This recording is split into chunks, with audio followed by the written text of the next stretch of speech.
Sea otters were hunted at the height of the fur trade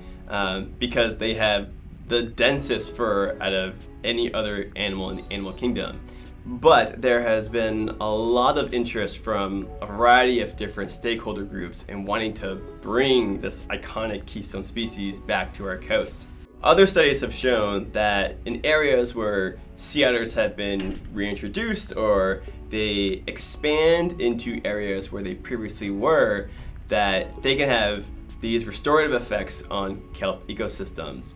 So I am using a variety of geospatial analysis tools to relate habitat features that we know sea otters really like, or habitat features that have been associated with really high sea otter populations, and then I am overlaying those in a GIS format to identify suitable habitat along our Oregon coast.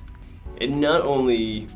allows us to get an idea for the capacity of the Oregon coastal waters to support sea otters, but it also sort of gives us a measure of how successful that reintroduction could be.